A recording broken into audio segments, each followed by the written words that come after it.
So the thing that really stood out for me about the Murano was its design. I thought this looked like a concept car. It really stood out on the road. When I see the Murano, I was like, whoa, that's cool. And that alone made me at least interested in driving it. Design for me, it just was a little, maybe too bulbous. The headlights kind of stuck out, and the wheels, I didn't really like the wheels at all.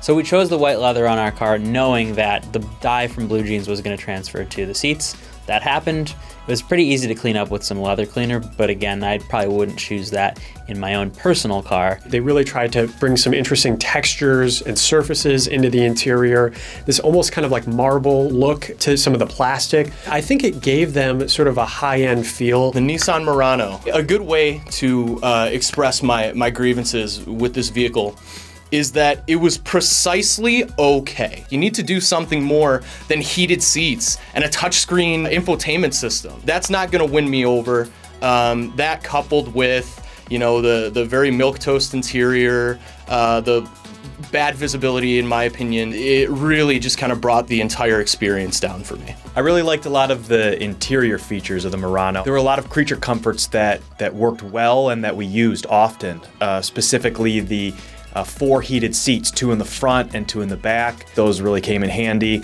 as did the heated steering wheel. I love the wood trim. Other people hated it. I thought it looked really neat. I think someone described it as a Chinese bowling ball.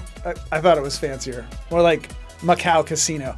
The Murano really felt big to me when I was driving it, bigger than it actually is. Typical Nissan strong points that were really good in the Murano. Super comfortable seats for sure.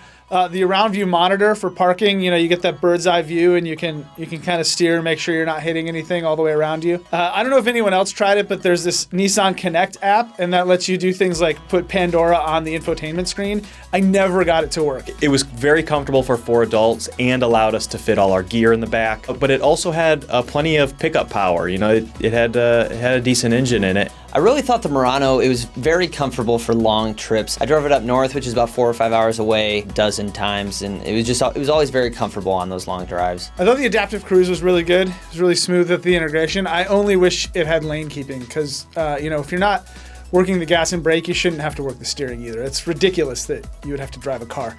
I was a little disappointed by the adaptive cruise control in the Murano because it was really lazy when it came to closing up a gap after you went up a hill or somebody cut you off and opened up a gap in front of you. I think that was partly due to the way the transmission is tuned for fuel efficiency instead of, giving you lots of power all the time.